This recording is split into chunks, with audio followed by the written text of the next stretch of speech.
कार्यक्रम सञ्चालकजी, त्यसै गरी खसान राष्ट्रिय सङ्घर्ष समितिको यो पत्रकार सम्मेलनमा सभाध्यक्षको भूमिका निर्वाह गरिरहनुभएका सभाध्यक्षजी, त्यसै गरेर प्रमुख अतिथि, अन्य इतिहासमा रहनुभएका विभिन्न पार्टीका अध्यक्ष महोदयहरू, त्यसै गरेर प्रतिनिधि र जति पनि उपस्थित हुनुभएका सज्जनवृन्दहरूलाई हार्दिक अभिवादन। जय मङ्गल, जय मूलवासी।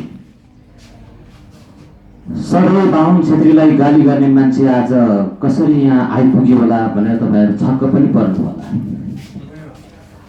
धेरैभन्दा धेरै चर्को भाषण गर्ने प्राय मङ्गलहरू नै छ यहाँ, र यहाँलाई म स्पष्ट पार्न चाहन्छु, आज जसरी खसान सङ्घर्ष समिति यसरी निर्माण गरेर यहाँ पत्रकार सम्मेलन गरिराख्नु भएको छ, यहाँले माग मुद्दा उठाइराख्नु भएको छ, मलाई एकदमै खुसी लागेको छ। यसकारण खुसी लागेको छ कि सधैँभरि बाहुनलाई काँधमा बोकेर हिँडिराख्नु भएको थियो, अब चाहिँ बल्ल छोडेर आउनु भएछ, त्यस कारणले म खुसी भएको छु। यो देशलाई बिगार्ने ब्राह्मणहरू नै थियो। हिजो राजाहरूलाई उक्साएर, राणाहरूलाई उक्साएर क्रूर बनाउन पनि ब्राह्मणै थिए, किनभने त्यतिखेर सल्लाहकार ब्राह्मण राखिन्थ्यो। यस कारणले गर्दाखेरि हिजो हामीलाई धेरै दमन शोषण भयो, अनि अत्याचार भयो। यो देश विकास नहुनुको पछाडि भाग्यवाद हो, ब्राह्मणवाद हो भनेर चाहिँ डोरबहादुर बिष्टले धेरै वर्ष अगाडि भन्नुभएको थियो। वास्तवमा यो कुरा सत्य पनि थियो। आज उहाँले जसरी खसहरू चाहिँ यहाँका मूलवासी हुन् भन्ने सन्दर्भमा आवाज उठाउनु भएको थियो, अथवा इन्डिजिनसहरू हुन् भनेर आवाज उठाउनु भएको थियो, त्यसै कारणले डोरबहादुर बिष्टलाई पनि आजसम्म लापत्ता बनाइयो, र डोरबहादुर बिष्ट आजसम्म कहाँ छन्, के छन्, त्यो कुनै आजसम्म लेखाजोखा भएन। इभन त्यो राज्य सत्ता पनि आज चुप लागेर बसेको छ। यसरी खसहरूलाई पनि यो देशमा विभेद पारिएको छ। सबैभन्दा धेरै खस समुदायको जनसङ्ख्या छ यो नेपाल खण्डमा, तर त्यही खसहरू आज राज्यबाट पिछडिएको छ। हामीले खसहरू, छेत्रीहरूलाई, ब्राह्मणहरूलाई धेरै गाली गरेको यहाँले सुन्नुभयो। पहिलो कुरा त छेत्री भनेर छोड्नु भएछ, छेत्री भन्न छोड्नु नै खुसीको कुरा हो। आफूलाई खस, आफूलाई मष्टपूजक भन्नुभयो, त्यो नै खुसीको कुरा हो। किनभने खसहरू वैदिक सनातनी नभएर मष्टपूजक हुन्, यो कुरा चाहिँ विभिन्न इतिहास र कालखण्डले बताएको कुरा हो। र खसहरूको आफ्नो राज्य पनि थियो। खस साम्राज्य भनेर 10 औँ 12 शताब्दीसम्म खस साम्राज्यहरू अस्तित्वमा थिए, तर ब्राह्मणको कुनै साम्राज्य, ब्राह्मणको कुनै राज्य थिएन। त्यसै कारणले ब्राह्मणले यो देशमा संघीयताको पनि विरोध गर्छ धेरैभन्दा धेरै। यस कारणले गर्दाखेरि हामी सबै लोकतन्त्रप्रति कटिबद्ध, लोकतन्त्र अनि अस्तित्व र पहिचानप्रति समर्पित भएर हामी पनि लागिरहेको यहाँहरूलाई चाहिँ जानकारी गराउन चाहन्छौँ। र हामी अझै पनि यो चेतावनी दिन्छौँ कि यो राज्यमा जसले राजाको वकालत गर्छ उहाँलाई हाम्रो समर्थन छैन। यदि खसले अझै राजाले बोकेर हिँड्छ भने फेरि हाम्रो विमति हुन्छ, तर उहाँहरू सङ्घीय लोकतन्त्र, गणतन्त्रप्रति अहिलेको सन्दर्भमा उहाँहरू समर्पित भएर लागि पर्नु भएको कारणले गर्दाखेरि Mongol national organisation doctor Gopal Gurung सङ्गठनको तर्फबाट पनि यहाँहरूको यो एउटा नयाँ कदमप्रति एकबद्धता, सम्मान र यहाँलाई शुभकामना व्यक्त गर्न म आएको छु, र यहाँलाई धेरै धेरै शुभकामना पनि छ। हामी यो देशमा धेरै उत्पीडन खेप्यौँ, उत्पीडन पनि यति धेरै खेप्यौँ कि ब्राह्मणले हामीलाई यति फन्फनी बनायो, शासन ऐन कानुन बनायो, अनि उसले ब्राह्मण मात्र सधैँभरि पुजारी बस्नुपर्ने, ब्राह्मण मात्र सबै कुराले पोसिनु पर्ने, ब्राह्मण मात्र राज्य सत्ताको मालिक बन्नुपर्ने, स्वामी बन्नुपर्ने, धनको स्वामी बन्नुपर्ने, अरू चाहिँ सबै त्यसको दासत्व स्वीकारेर बसिरहनु पर्ने। यस कारणले गर्दाखेरि यो अब कदापि मान्ने हुँदैन। यदि अझै पनि यसरी नै हेपिने, खिचिने, पेल्ने काम खोज्ने काम भयो भने हामी अब चुप लागेर बस्दैनौँ। हामीले उद्घोष गरिसकेका छौँ। यो देशमा धेरै उत्पीडन भयो, उत्पीडन सहेर बस्नु भन्नको लागि त यहाँ भन्ने गरिन्छ कि यो देशमा सद्भाव सहिष्णुतामा बाँचेका छौँ, मिलेर बसेका छौँ। यो कुरा म मान्न तयार छैन र मैले भनिसकेको छु, यो देशमा सहेर हामी बसेको के चाहिँ मिलेर बसेको होइन, हामी जबरजस्ती सहेर बसेको। सहनुको पनि सीमा हुन्छ। त्यस कारणले अब सबै सहेर हामी बस्न तयार रहनु हुँदैन। अब धैर्यताको बात अब सधैँभरि चाहिँ धैर्य गरेर गर्न सकिने अवस्था नभएकोले गर्दाखेरि त्यो धैर्यताको बात अब बिस्तारै टुट्दैछ।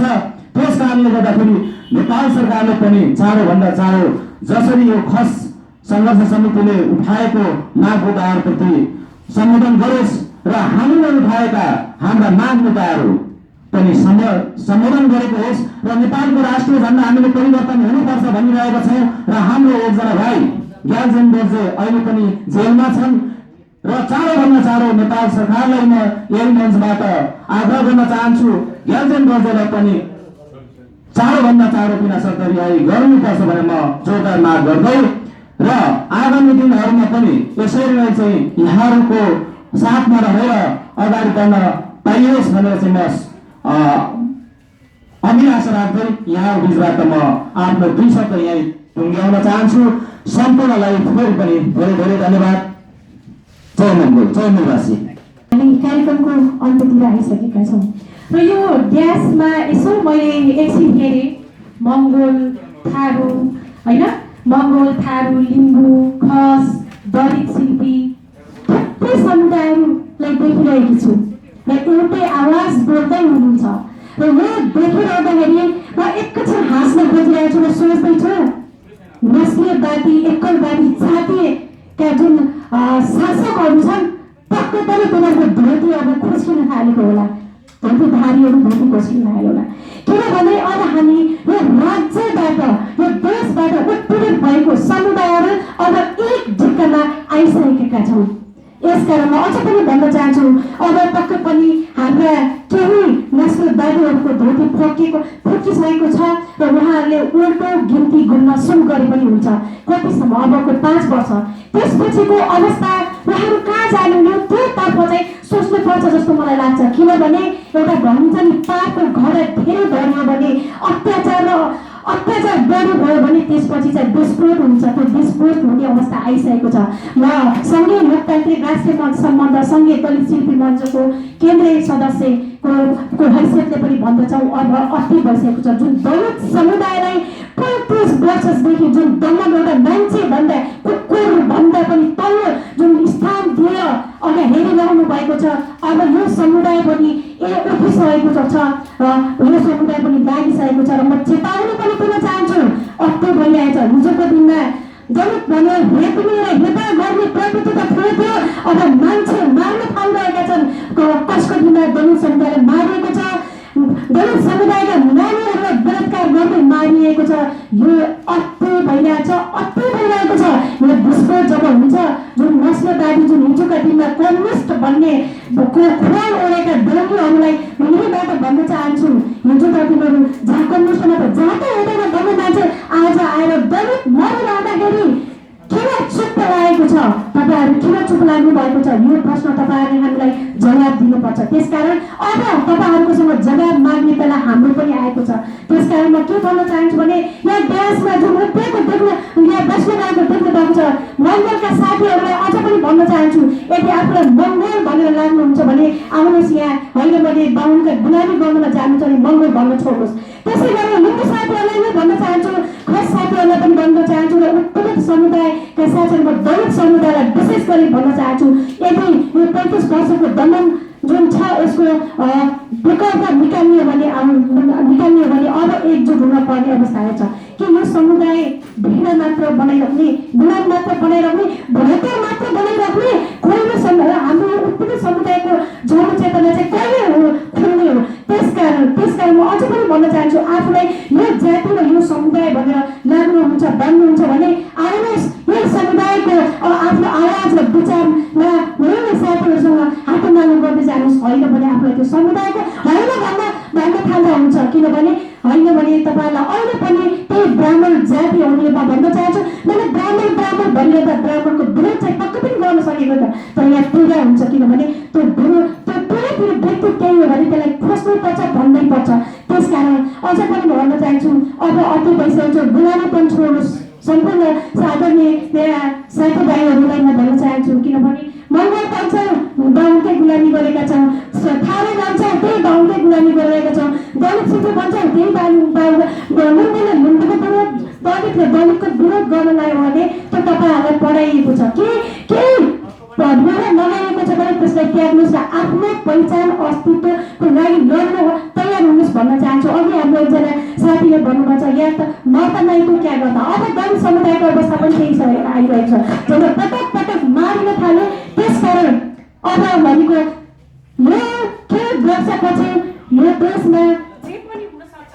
त्यसकारण म के भन्न चाहन्छु भने जे पनि हुन सक्छ र त्यसको घटना यदि केही घट्यो भने त्यसको जिम्मेवारी राज्यले नै लिनुपर्छ भन्ने पनि म यहाँसँग भन्दै मेरा समय पनि सकिसकेको छ।